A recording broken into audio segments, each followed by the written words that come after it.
আমার বিয়েটা ছিল অ্যারেঞ্জ ম্যারেজ। বিয়ের আগে ভদ্রলোকের সঙ্গে আমার কোনো রকম সখ্যতা গড়ে ওঠেনি।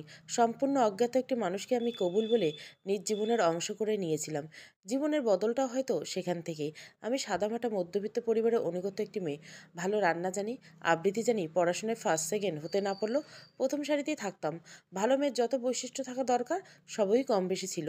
ভালো মেয়ের বৈশিষ্ট্য ধরে রাখতেই কিনা আমার কখনো প্রেম হয়ে ওঠেনি।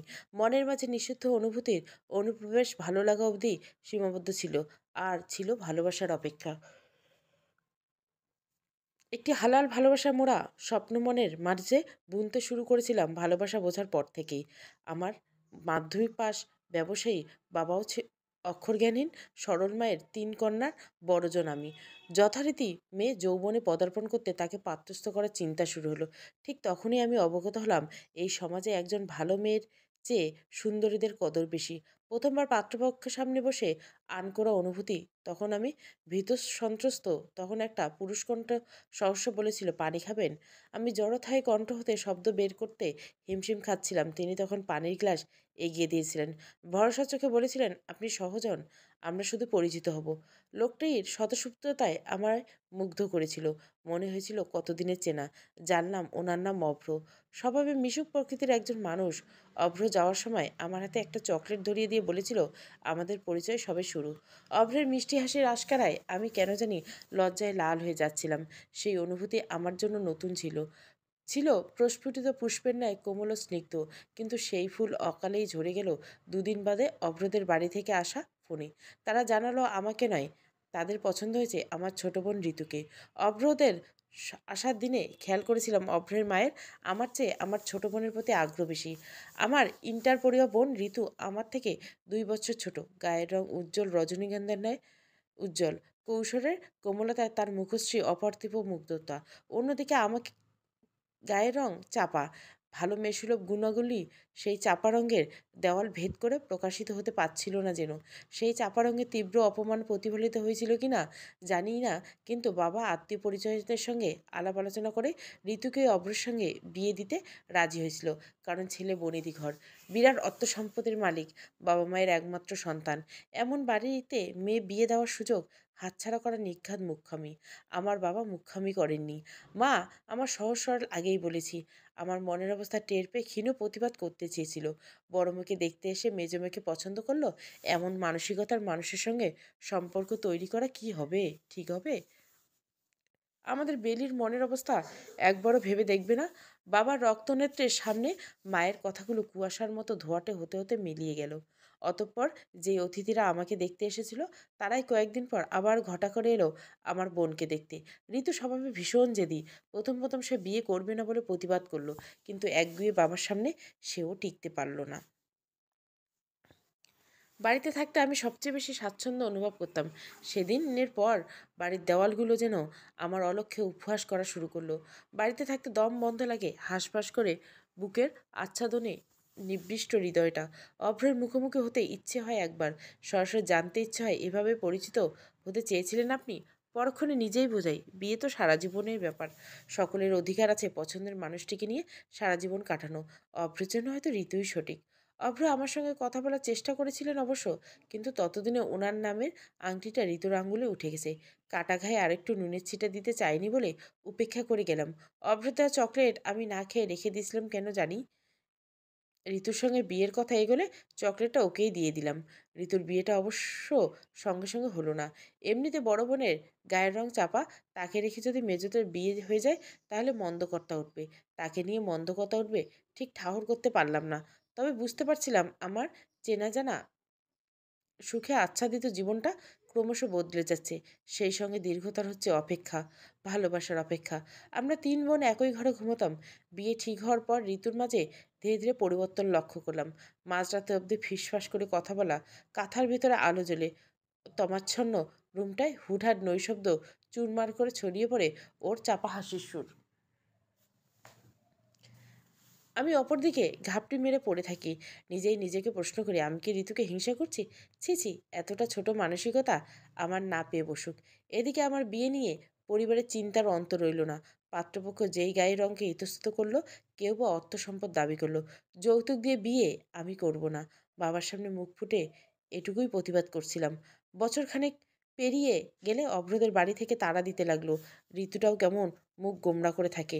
নতুন পণ্যের বিজ্ঞাপন দেখে বলে, আপা, এই ক্রিমটা মাখলে 7 দিনে গায়ের রং ফর্সা হবে, থাইল্যান্ডের প্রোডাক্ট, রিভিউ আছে ভালো ভালো। কাকের গায়ে ময়ূরক পালক লাগিয়ে মানুষকে বোকা বানাবি বলছিস? আজকাল সবাই এসব মাখে। ও বাড়িতে তিশাকে দেখোনি? কি মেয়ে, কি হয়ে গেছে রাতারাতি। ছেলের লাইন ধরে গেছে ওর পিছনে। আমার ওসব প্রয়োজন নেই। ঋতু রাগ করলো। ওর গাঢ় অবশেষে নিমজ্জিত দুটি চোখ পূর্ণতার অপেক্ষা। আমি পথের বাধা। আমি অভিমানে টইটুম্বর হয়ে রইলাম। বাবা মা বোন সকলে নিজেদের স্বার্থটাই দেখে চলছেন। আমাকে কেউ কেন বোঝে না। তীব্র অভিমান জেঁকে বসলো মনে। সেই অভিমান ভুলতে বইয়ের সঙ্গে বেশিরভাগ সময় কাটাতাম। সাহিত্যিকরা অবশ্য শ্যামলা মেয়েদের ঠকায়নি।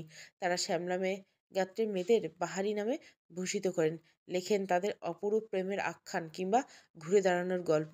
ধীরে ধীরে বাস্তব জগৎ থেকে বইয়ের কল্পনার জগতে আমার কাছে প্রিয় হয়ে উঠতে শুরু করলো।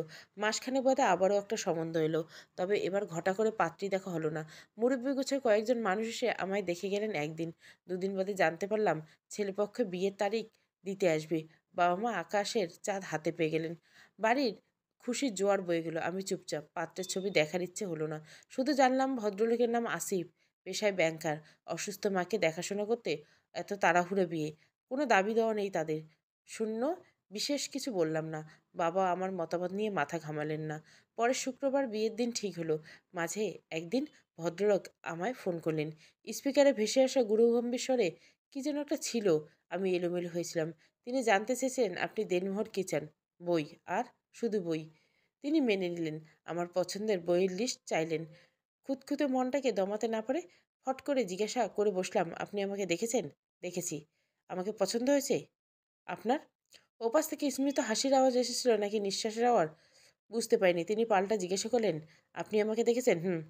যার সঙ্গে গোটা একটা জীবন কাটাবেন তাকে দেখে নেবেন না? যৌক্তিক প্রশ্ন। আমি উত্তর দিতে অপারগ। তীব্র অভিমান বুকের ভিতরটা ছেয়ে গেছে। শুধু মনে হচ্ছে একটা বিয়ে হলেই সবার নিস্তার। আমার নিস্তার হবে তো? উভয় দিকে উৎসুকতার কারণে আমাদের কথা খুব একটা এগোতে পারেনি। শুক্রবার খুব ছিমছাম আয়োজনে ঘরোয়া পরিবেশে বিয়েটা হয়েছিল। আসিফের নাকি ইচ্ছে ছিল বিয়েটা ছোট করে হবে। চাচিরা ফিসফিস করতে বলতে লাগলেন, পাত্রের কোনো দোষ বা ত্রুটি আছে কিনা, নাহলে এমন চুপচাপ বিয়ে সারবে কেন? আমি নীরব প্রস্তর খণ্ড মতো সবই শুনলাম। কবুল বলার পর পাশাপাশি বসানো হলো। প্রথম দেখলাম ওনাকে। বুকের ভিতর হুট করে একরাশ দমকা হাওয়া বয়ে গেল। মনের মাঝে উকি দিল শঙ্কা। আমার সুদীর্ঘ ভালোবাসার অপেক্ষা কি শেষ হবে আবার? চৈত্র মাসের গা জ্বালানো রোদের পর একটি ঝুমঝুম বৃষ্টি বাদল। পরিবেশটা আর্দ্রতায় শীতল মমতা মোহচ্ছন্ন। বৃষ্টির ছাদে উঠে আসা বাতাসে প্রশান্তি খেলে গেল চারিদিক। যেন বহু প্রতীক্ষার পর বুভুক্ষু বন, ভূমি, ধূলিমাখা প্রান্তর ও প্রান্তরের প্রাণীরা সজীবতা ফিরে পেল। নিজেকে আমার সেই চাতক প্রান্তরের মনে হলো। ধুলোর পাহাড় উড়িয়ে এক পশলা বৃষ্টি আমার অস্তিত্বের নতুন ঢেউ তুলে গেল। মা বলেছিল আমার জন্ম হয়েছিল এক তুমুল ঝড়ের রাতে। প্রসব বেদনা মাকে হাসপাতালে নিতে গিয়ে সে কি ছোটাছুটি! বজ্রপাত, এলোমেলো বাতাসের ঝাপটাও, ভারী বর্ষণতরে রাস্তার কোনো গাড়ি পাওয়া যাচ্ছিল না। বাবা সেই ঝড়ের মাঝে নিজে ভ্যান চালিয়ে মাকে সদরে নিয়ে গিয়েছিলেন। অন্ধকার কিংবা প্রাকৃতিক রোষান্বী মূর্তি ওনাদের একটুও ভীতু করেনি। বরং ভীতু ছিলেন নতুন প্রাণের সুস্থভাবে আগমনের জন্য। শুনেছি আমাকে প্রথম কোলে নিয়ে বাবা কেঁদে ফেলার গল্প। সময়ের সাথে ক্রমশ রাগী হয়ে এটা বাবা অবশ্য সেই কথা শুনতে এখন বিব্রত বোধ করেন। আমাকে বিদায় দেওয়ার বেলায় সকলের কান্নার মাঝে বাবাকে সেই একই রকম বিব্রত মুখে দাঁড়িয়ে থাকতে দেখেছিলাম। অভিমান নিয়েও ভেজা চোখে তাকিয়েছিলাম তিনি আসবেন। বিদায় বেলায় একবার হলেও আমার মাথায় হাত রাখবেন। কে জানে হয়তো চোখে চোখ মেলাতে না পেরেই আসেননি। সকলের উপর এক আকাশ অভিমান নিয়ে শ্বশুরবাড়ি এসেছিলাম আমি। প্রথম রাতে আসিফ আমার কাছে ছোট্ট একটা আবদার করে বলেছিল, মা বিছানা পড়ার সময় থেকে এই সংসারে বিষণ্ণতার গন্ধ ঘুরে বেড়ায়। আগলে রাখার জন্য একজন মমতাময়ীর প্রয়োজন ছিল। আমার মা আপনার ছবি দেখেই বলেছিলেন আপনার দু চোখে মমতা আছে। আপনি কি পারবেন সেই মমতার সুবাসে বিষণ্ণতার গন্ধ দূর করতে? মমতার সুবাস কথাটা একটু ভারী মনে হয়েছিল আমার। পরে বুঝলাম মায়ের গন্ধকেই তো মমতার সুবাস বলে। পারবো কি না বুঝে আমি সম্মোহিত মতো সায় দিয়ে বলেছিলাম, সন্তান তো সন্তানের মতো, আর সন্তানকে মমতা দেওয়ার অনিবার্য। আমি সর্বাত্মক চেষ্টা করে যাব। জড়তার ফলে একটি বাক্য বিড়বিড় করেছিলাম, যদি আপনি পাশে থাকেন। অ্যারেঞ্জ ম্যারেজও একে অপরের সম্বন্ধে বিশেষ না জানার দরুন ওনার স্বভাবসুলভ গাম্ভীর্য দেখে প্রথম প্রথম ওনাকে আমি অকারণেই ভয় পেতাম। ফলে সম্পর্ক সহজ হয়েও যেন হচ্ছিল না। অস্বস্তিতে জড়িয়েছিলাম। ভালোবাসার ভ্রমের উঁকি দিয়ে ঠাঁই নেওয়ার জায়গা পাচ্ছিলাম না দুজনের মাঝে। বার্ধক্যজনিত রোগে বিছানায় শায়িত শাশুড়ি টের পেলেন বিষয়টা। আমার হাত ধরে আফসোস করে বললেন, বুঝেছে বউ, ছেলে আমার শান্তশিষ্ট হলেও হাসিখুশি ছিল। ছোট বয়সে আব্বা মরার পর সংসারের দায়িত্ব সামলাতে সামলাতে দুইখান ভাই বোনদের স্বাবলম্বী বানাইতে গিয়ে হাসিটা হারাই ফেলছি। তুমি ওরা কোনোদিন কষ্ট দিও না মাগো। ওর সুখটাই সবাইরে বিলাতে জানে, কিন্তু দুঃখ, মন খারাপ, অভিমান মনেই মনেই রাখে, জানতেও দেয় না। তীব্রভাবে টের পাচ্ছিলাম অহেতুক লজ্জা, ভয় কিংবা জড়তা কাটাতে হবে। যে কোনো একজনকে এই দ্বিধার দেওয়াল ভাঙতে হবে। ওনার সান্নিধ্যে, যত্নে, দায়িত্বশীলতার প্রতিনিয়ত বুঝতে পারছিলাম আমি প্রেমে পড়েছি। তীব্র ভালোবাসার চেষ্টা নিয়ে যার অপেক্ষায় করেছিলাম আসিবে সেই, তবু হীনমন্যতায় ভোগা মনে একটা খচখচানি হতো। ওনার তীব্র ভালোবাসার মানুষটা আমি হতে পারবো তো? খোলা জানলার পাশে দাঁড়িয়ে সেসব ভেবে ভেবে কখন যে বৃষ্টি ছাটে ঘর ভিজিয়ে ফেলছি টেরই পাইনি। বেলি, জানলাটা আটকে দিন, ঘর ভিজে যাচ্ছে, স্লিপ কেটে পা ভেঙে বসবেন পরে। চমকে পিছু ফিরলাম। সেই প্রথম দিনের মতো আজও ওনার কণ্ঠে আন্দোলিত হই আমি। ফলস্বরূপ হড়বড়িয়ে কোনো না কোনো কাণ্ড বাঁধিয়ে ফেলি। বলা বাহুল্য, এই মুহূর্তে ভদ্রলোকের কথা সত্যি সত্যি করে দিয়ে সঙ্গে সঙ্গে পাটা পিছলে গেল। আসিফ ঢাল হয়ে আগলে নেয় আমায়। বুকের ভেতর হতে পিচ্ছিল পড়া স্বস্তির নিঃশ্বাসে পাওয়া যায় যত্নের অবকাশ। আসিফের দৃষ্টি স্থির। সে দৃষ্টি কবলে পড়লে লজ্জায় হিম হয়ে যায় হৃদজমিন। আমি চোখ নামিয়ে নেই এবং উনি কণ্ঠে ক্ষীণ অসন্তুষ্ট ঢেলে প্রতিবারে বলে, আপনি ভীষণ উদাসী। কথার বিপরীতে আমি প্রতিবারে ক্ষীণ হাসি ফিরিয়ে দেই। উদাসী হয়ে যদি একটু সান্নিধ্য মেলে, ক্ষতি কি? আসিফকে আমি ভদ্রলোক বলে সম্বোধন করি। বিয়ের দিন কয়েকদিনের মাঝে বুঝতে পারলাম একটু বেশি ভদ্রগোছের মানুষ তিনি। বাড়িতে পরিপাটি হয়ে থাকেন, যে কোনো মেজাজে নম্র স্বরে কথা বলেন, হাঁটাচলা, খাওয়া দাওয়া সবই শব্দহীন প্রক্রিয়া সারেন। পারলে বোধহয় কথাও নিঃশব্দে উচ্চারণ করতেন। কথা না বললে কিংবা দেখা না দিলে বোঝার উপায় নেই যে বাড়িতে আরেকজন মানুষ থাকে। ভদ্রলোকের চেহারায় প্রতিটি লোমকূপে যেন রাজ্যের গাম্ভীর্য ঠাসা। ভারে কি ভাব অঙ্গভঙ্গি! আমার চেয়ে গুনে গুনে 8 বছরের বড়। তামাটে টক হলেও বলিষ্ঠ গড়নের আকর্ষণীয় লোকসমাজের রূপের পাল্লায় ভিতরে যায় অনায়াসে। কাছাকাছি হয়েও কেন জানি আমার গায়ের রংটা উতরে ওঠে না। আসিফের কোনো আত্মীয় পরিজনকে শাশুড়ি আম্মার কাছে ফিসফিস করে বলতে শুনেছি, আসিফের জন্য একটা সাপ রঙের বউ আনতে পারলা না? ভবিষ্যতে নাতি নাতনির গায়ের রং একটু সাপ হইব। কথাগুলো আমাকে অনিরাপত্তায় ভোগায়। রূপের হীনমন্দাটায় ঢুলু ঢুলু মনটা নিজেকে ভালোবাসতে ভুলে গিয়ে ভালো বউ হতে উঠে পড়ে লাগে। কাজ দিয়ে, যত্ন দিয়ে অন্যের ভালোবাসা আদায় করে নিতে উদগ্রীব হয়। মধ্যবিত্ত শ্বশুরবাড়িতে স্বামী, অসুস্থ শাশুড়ি, কলেজ পড়িয়ে দেবর, ননদ নিয়ে সংসার আমার। সংসারের দায়িত্ব আসিফ একা সামলায়। বিলাসিতা না থাকলেও অভাব নেই। একমাত্র ননদ জেসমিন আপার বিয়ে হয়ে গেছে অনেক আগেই। কিন্তু নতুন বউটা মায়ের সেবা করে নাকি অবহেলাকালে তার তদারক করতে মাসের বেশ কয়েকদিন বাবার বাড়িতে এসে থাকেন। সম্পর্কে ছোট হলেও জেসমিন আপা আমার বড়। আমি ওনাকে সমীহ করে চলি, যথাসাধ্য চেষ্টা করে আপ্যায়নে। তবুও জেসমিন আপা কেমন মুখ কুঁচকে থাকেন। ভদ্রলোক একটা দিক আমায় ভীষণ মুগ্ধ করে। প্রতিদিন বিকালে অফিস থেকে ফেরার আগে নিজ হাতে চা বানায়। এরপর মায়ের ঘরে গিয়ে গল্প করবেন। সেই সময়টা ওনাকে ভীষণ স্নিগ্ধ দেখায়। আড্ডায় আমাকেও সামিল করা হয়। ওনার হাতের চায়ের লোভ, গোগ্রাসে কথা, গেলার লোভে আমি রোজ সন্ধ্যায় অপেক্ষা করি। কোনো বই পড়ে ভালো বা মন্দ লাগলো ওনার সঙ্গে সেই বিষয়টা নিয়ে আলাপ করি। কিন্তু সমস্যা হলো ওনার অনুভূতির প্রকাশ বেশ শক্ত। আমার কথায় বিরক্ত হন কি না তাও বুঝে উঠতে পারি না। হাসি যেন কদাচিৎ উকি দেয়। একদিন বিরক্ত হয়ে কবিতা আবৃত্তি করা ভান করে বলেই বসলাম, রাম গরুরের ছানা, হাসতে তাদের মানা। সঙ্গে সঙ্গে প্রত্যুত্তর পেয়েছিলাম, হাসিটা অনেকটা ছোঁয়াচে রোগ। একজন হাসলে পাশের জনের মাঝেও ছড়িয়ে যায়। না ছড়ালে সৌজন্যতা দেখে হাসতে হয়। কাজেই আপনি হাসি খুশি না থাকলেও আমি সৌজন্য কি করে দেখাই বলুন? এর মাঝে ঋতুর বিয়েটা হয়ে গেল। আমি ভেবেছিলাম যাব না। আসিফ সবই জানতো। তিনি আমার উপর একটু বিরক্ত হয়ে বললেন, তুমি তো কোনো দোষ করনি, তাহলে তাদের লজ্জার দায় তোমার কেন বেলি? তুমি নিজেকে অসহায় ভাবাটা বন্ধ করো। তাহলে দেখবে তোমার জীবনটা অনেকটা সহজ হয়ে গেছে। তোমায় অসহায়ত্ব কিন্তু অর্ধাঙ্গ হিসাবে আমার উপর বর্তায়। আমাদের আপনি আজ্ঞেটা সে যাত্রায় তুমি নেমে এলো। আমি গেলাম ঋতুর বিয়েতে মেরুদণ্ড সোজা রেখে হাসিখুশি থেকে বিয়ের কাজে হাত লাগালাম। অভ্রের পরিবার আমার বাবা মা কেউ আমার চোখের দিকে তাকাতে পারেনি। দিনের পর দিন আসিফের উপর আমার মুগ্ধতা বেড়েই চলছিল। সেই সঙ্গে ধীরে ধীরে ভাবনার বদলটাও আসছিল। কিন্তু আসিফ, উনি কি আমার উপর মুগ্ধ হচ্ছেন? আমি ওনাকে বুঝে উঠতে পারি না। শুনেছি পেটের মধ্যে দিয়ে পুরুষ মানুষের মনের রাস্তা পাওয়া যায়। সেই চেষ্টায় নিজে হাতে সব রান্না করতাম আসিফের পছন্দে। এক ছুটির দিন দুপুরবেলা তার পছন্দের রান্নাবান্না করে বেশ দুর্বল হয়ে পড়েছিলাম। ইদানিং শরীরটা দুর্বল রাখে। আসিফ ব্যতিব্যস্ত হয়ে আমায় বিশ্রাম নিতে বলল। নিজে বসে থাকলো আমার পাশে। ফলে সেদিন সকলের খাওয়ার পর আমরা দুজনে খেতে বসেছি। ইলিশ মাছের দুটো পিস অবশিষ্ট ছিল। একটি আসিফের পাতে তুলে দিয়ে অন্যটি আমি না নিয়ে রেখে দিলাম। আসিফ জিনিসটা খেয়াল করলো, জিজ্ঞাসা করলো, মাছটা নিচ্ছ না কেন? ইতস্তত করে বললাম, তুমি তো ইলিশ মাছ খেতে ভালোবাসো, এটা রাতে খেও। উনি স্থির দৃষ্টিতে আমার দিকে তাকালেন, বেশ বিরক্ত নিয়ে বললেন, বেলি, তুমি কি জানো তুমি ভালো মানুষই করে নিজের ক্ষতি করছো? থতমত খেয়ে গেলাম। বললাম, মানে? এই যে কিছুদিন ধরে দুর্বল বোধ করছো, সেটা কিন্তু নিজের ভুলেই। প্রতিটি মানুষের শরীর সুস্থ সবল থাকার জন্য নির্দিষ্ট কিছু খাদ্য চাহিদা আছে। তুমি অন্যকে ভালোবাসা দেখাতে গিয়ে, অন্যের যত্ন নিতে গিয়ে নিজের ভাগের মাসটা উপরি হিসাবে দিয়ে দিয়েছো। নিজের শরীরকে আমিষের চাহিদা থেকে বঞ্চিত করছো। শরীর কিন্তু মমতা বোঝে না, কাজেই ঘাটতির প্রভাব আজ নয়তো কাল প্রকট হবে। এর বড় উদাহরণ তোমার সামনে উপস্থিত। আমি প্রশ্নবোধক চাহনি দিলাম।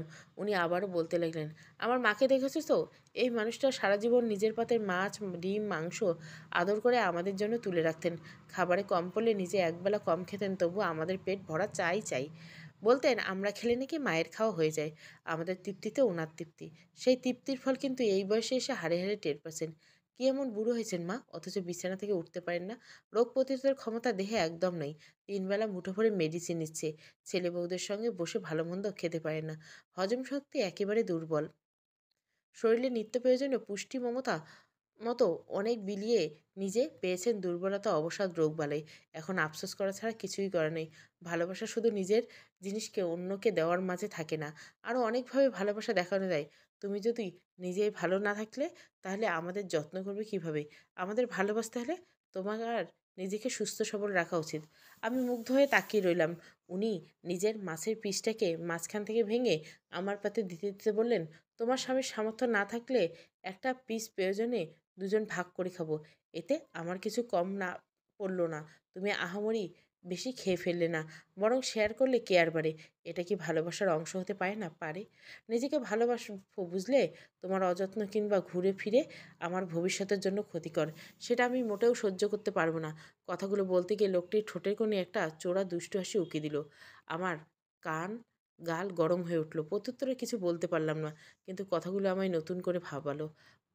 আসিফের দিন দিন ব্যস্ততা বেড়েই চলছে। এদিকে আমি সময়ের সঙ্গে মানুষটার প্রতি আসক্ত হয়ে পড়েছি। সারাটা দিন কাছে পিঠে থাকতে ইচ্ছে করে। অফিসে গেলে কাজের মাঝে একটা ফোন কল পেতে মরিয়া হয়ে থাকি দিনভর। আজ উনি একবারও ফোন করলেন না। নিজেকে বোঝালাম ভীষণ ব্যস্ত মানুষ। এরপর অবাধ্য অভিমান ভিড় করে চোখের কুটুরে। বিকেলে উনি বাড়ি ফিরতে মুখ গোমরা করে রাখলাম। জিজ্ঞাসা করলো, মুড অফ?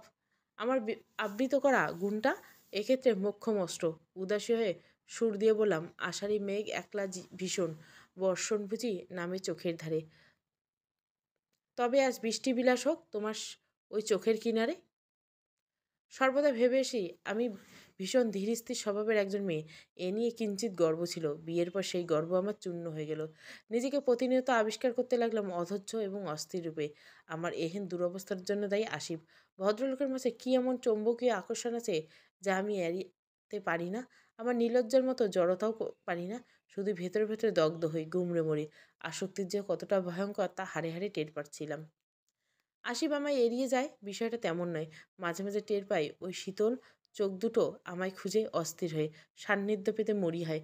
কিন্তু স্বল্পভাষী স্বভাব তা মোটেও প্রকাশ করতে দেয় না। ওই আপাতমস্তক গোমরামুখ মানুষটা আবার ঘুমানোর পর একদম শিশু হয়ে যায়, গুটিয়ে আসে বুকের মাঝে। সংসারটায় আমি আষ্টে পৃষ্ঠে জড়িয়ে গেছি প্রতিটি আশবাস ও মানুষের সঙ্গে। গিন্নির মতো সব দিক তদারতি করি।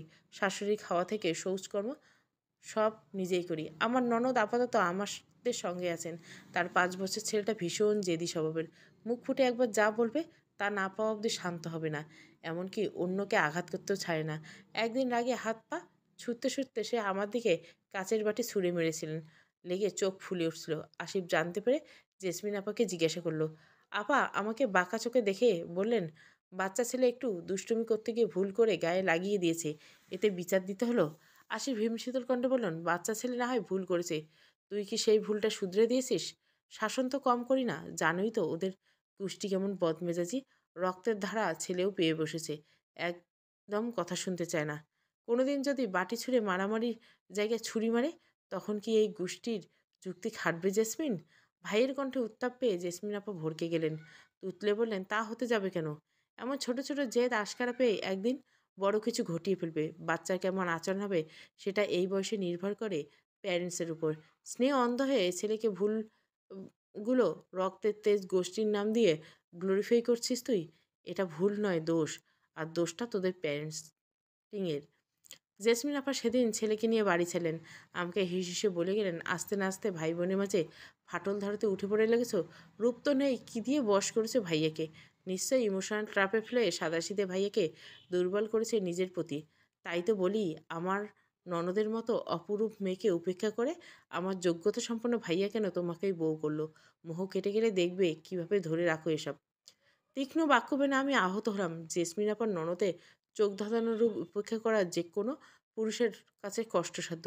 শুনেছি সেই মেয়েটির সঙ্গে আসিফের বিয়ে হওয়ার কথা ছিল। কোনো এক কারণে আসিফ তাকে প্রত্যাখ্যান করে আমায় বিয়ে করে। আমার সেই হীনমন্যতায় ভোগা সত্তাটা আবারও জাগ্রত হলো। বুকের ভেতর ছড়ায় অস্থিরতা।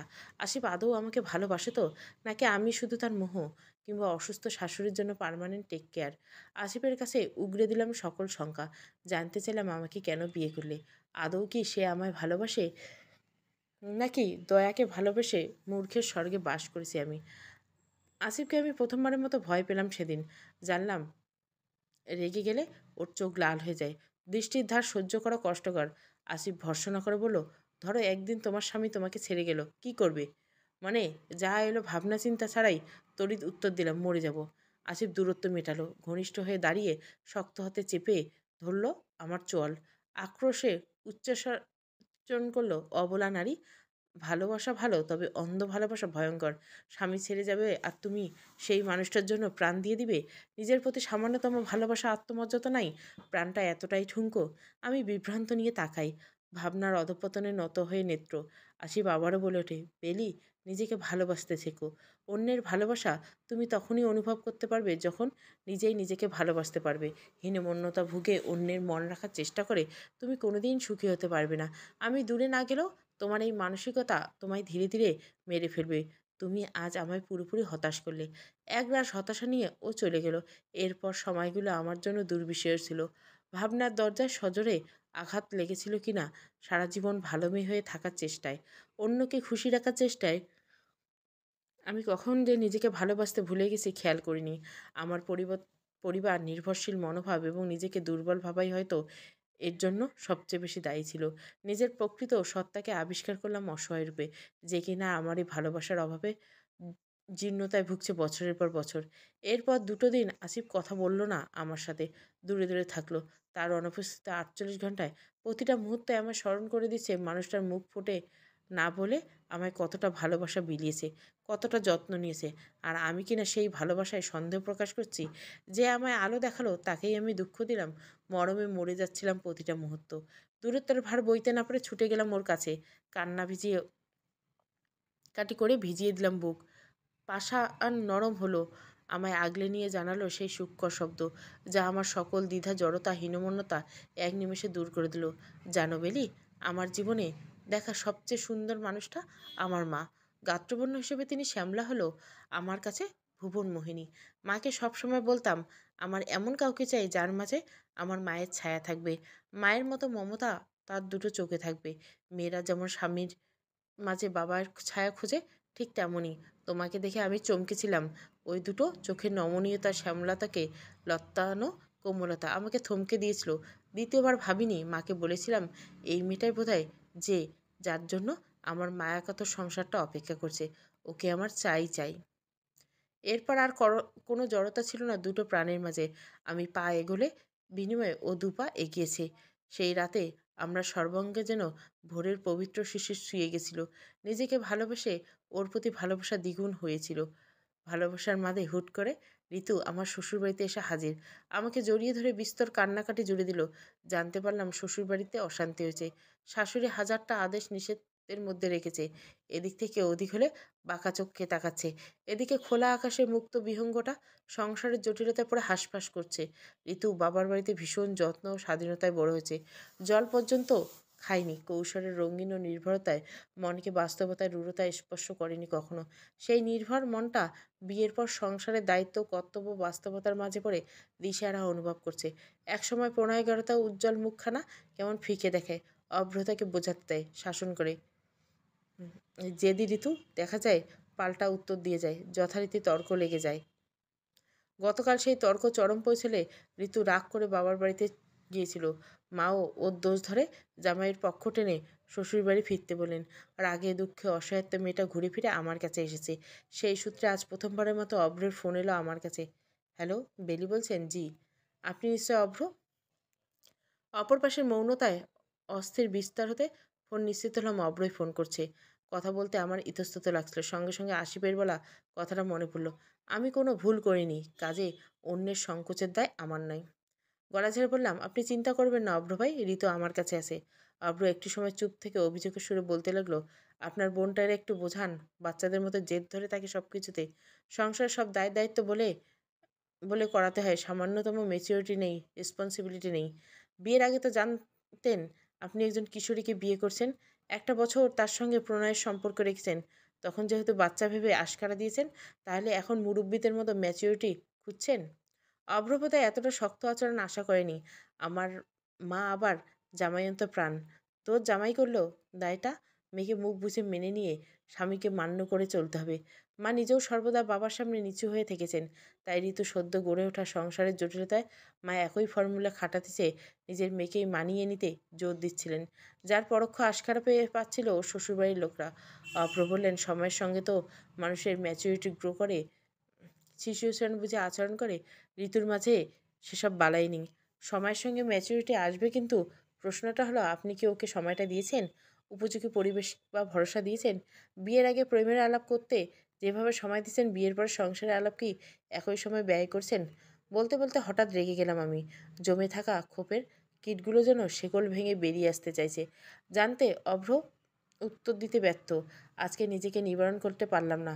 বললাম, আপনারা রেডিমেড জামা পরে রেডিমেড খাবার খেয়ে এতটাই অভ্যস্ত হয়ে গেছেন যে এখন রেডিমেড বউয়ের মাঝে নিজেদের চাহিদা মতো সব গুণ উপস্থিত চান। অথচ বিয়ের আগে মেয়েদের রূপ দেখেন এত মুগ্ধ ছিলেন যে বাকি সব তুচ্ছ। আপনাদের উচিত ছিল 1 বছর আগে নিজেদের পছন্দ অপছন্দের একটা লিস্ট ধরিয়ে দিতে। তাহলে শ্বশুরবাড়িতে পা দেওয়ার আগে প্রস্তুতি নিয়ে যেত। চেঁচামেচিটা আসলে সবাইকে দিয়ে হয় না, সবাইকে মানায় না। একটু ক্ষোভ প্রকাশ করতে গিয়ে হাঁপিয়ে উঠছি, বুক ধড়ফড় করছে। দম নিয়ে অনেক নিজেকে শান্ত করলাম। অভ্র মৌনতায় আবারও তাচ্ছিল্যের সঙ্গে বললাম, অভ্র ভাই, শুনতে খারাপ লাগছে জানি, কিন্তু আপনার দোষটাও প্রকট। রীতি ইম্মেচিওর যেদি খামখেয়ালি মেজাজের, মনের কথা সরাসরি বলে দেয়, হোক সে ভালো কি মন্দ, কিন্তু ওর দোষ আটানা হলো, আপনার দোষও বাকি আটানা। আপনার কি উচিত ছিল না ঋতুকে সংসারের সঙ্গে মানিয়ে নিতে সাহায্য করা? একা একটি মেয়ে পরিবার ছেড়ে আপনার সংসারে রেখেছে, শুধু কি তারই দায়ী আপনাদের সকলের মতো হওয়া? বিপরীতে আপনারা ওর মনের খবর নিয়েছেন। সকলের মন মতো হওয়ার দায় একজনের উপর দেওয়ার চেয়ে একজনের মনের দায় সকলের নেওয়া সহজ। সকলের কথা বাদ দেন, আপনি স্বামী হয়ে যদি বোঝেন, তাহলে সমস্যার অর্ধেক সমাধান হয়ে যেত। আসলে আপনারা দুজনেই ইম্যাচিওর এবং ধৈর্যহীন মানুষ। আপনাদের দুজনের ম্যাচিওর হতে হবে। তর্ক বিতর্কের শেষে ওপাশ থেকে একটি প্রলম্বিত শ্বাসের ধাক্কা এসে লাগলো স্পিকারে। অভ্র স্মিত সুরে বলল, এই ইম্যাচিওর চোখে জীবনে একটাবার বোধহয় ম্যাচিওর মানুষটিকে পছন্দ করেছিলাম। আফসোস সেদিন মায়ের অবাধ্য হতে পারিনি। সকলের মতো মনোচক্ষুর চেয়ে চর্মচক্ষুকে প্রাধান্য দিয়েছিলাম। হিরে ফিরে উজ্জ্বল কাচের পিছনে ছুটেছি। সেই আফসোসের ভার সারা জীবন বইতে হবে। স্ত্রীর সম্মান রাখা আপনার দায়িত্ব। অন্যের সামনে তাকে কাজ বলে তাচ্ছিল্য করতে পারেন না। দৃষ্টিভঙ্গি ইতিবাচক করুন। আপনি একটি হিরে খণ্ড পেয়েছেন, তাকে ঘষে মেজে অলংকার আকার দেওয়ার দায়িত্ব এখন আপনার। ফোন রেখে দিলাম। বলতে ইচ্ছে হচ্ছিল, ভাগ্যিস মায়ের অবাধ্য হননি। বিয়ের পর প্রতিনিয়ত অন্যের থেকে বউয়ের রূপের ঘাটতির কথা শুনে চর্মচক্ষুকে প্রাধান্য দিয়ে কিছুদিন পর যে সুন্দরীর প্রতি আকৃষ্ট হতেন না, তার কি নিশ্চয়তা? বিষাদে জর্জরিত আমি বা কি করে আসিফের মতো নিখাত মনের মানুষটাকে পেতাম? এই সংসারটা যে আমার অপেক্ষায় ছিল। একটা কথা এখন খুব মানি, নিশ্চয় দুঃখের পর সুখ আছে। কষ্টের পর স্বস্তি। পিছু ফিরতে আসিফকে দেখলাম। ভদ্রলোক নিঃশব্দে চলাফেরা করে চমকে দেওয়া অভ্যাসটা এখনও গেল না। আমার মলিন মুখটা দেখে উনি ছড়া কেটে বললেন, এই অমাবস্যার রাতে শ্রাবণ মেঘের ঘনঘটা কেন তোমায় কায়াতে? আমি তো রাত, তুমি হলে রাত। আমি নিশাচর, অমাবস্যার অলিঙ্গনে মাতব জীবনভর। আমি হেসে ফেলি। বিশাল বুকের ছায়ায় নিজেকে গুটিয়ে নিই। সাহিত্যিকদের বইয়ে সৃষ্ট কৃষ্ণকলি কিংবা শ্যামাঙ্গিনীর মতো অবহেলা পেয়ে রুখে দাঁড়ানো কিংবা শত প্রতিদ্বন্দ্বিতায় সত্ত্বে নিজেকে প্রতিষ্ঠিত করার দৃঢ়প্রত্যয় আর প্রকল্পিত হওয়ার সংকল্প আমি কখনো করতে শুধু পেরেছি ভালোবাসতে। যে ভালোবাসার আকাঙ্ক্ষা আমায় নিজেকে অবহেলা করতে শিখেছে, সেই ভালোবাসায় প্রাপ্তি আমায় নিজেকে নতুন করে চিনতে শিখেছে, চিনিয়েছে মায়ার স্বভাব। আসিফ আমার জীবনে দ্যুতি হয়ে এসেছিল, আর আমি তার মায়াকাতর জীবনের সঙ্গী। একে অপরের যে কমতি পুষিয়ে দেওয়ার চেষ্টা করে পরিপূর্ণ হতে চেয়েছিলাম। আসিফ আমার লজ্জাবনত মুখখানি আজলায় তুলে মুগ্ধ গলায় বলল, তোমার উষ্ণতায় সকাল হোক, তোমার তরে হোক সন্ধ্যা, মায়ায় ঘেরা সুবাস, তুমি আমার সুগন্ধা। সমাপ্ত। গল্পটা ভালো লাগলে অবশ্যই লাইক, শেয়ার এবং সাবস্ক্রাইব করবেন। Thank you for watching.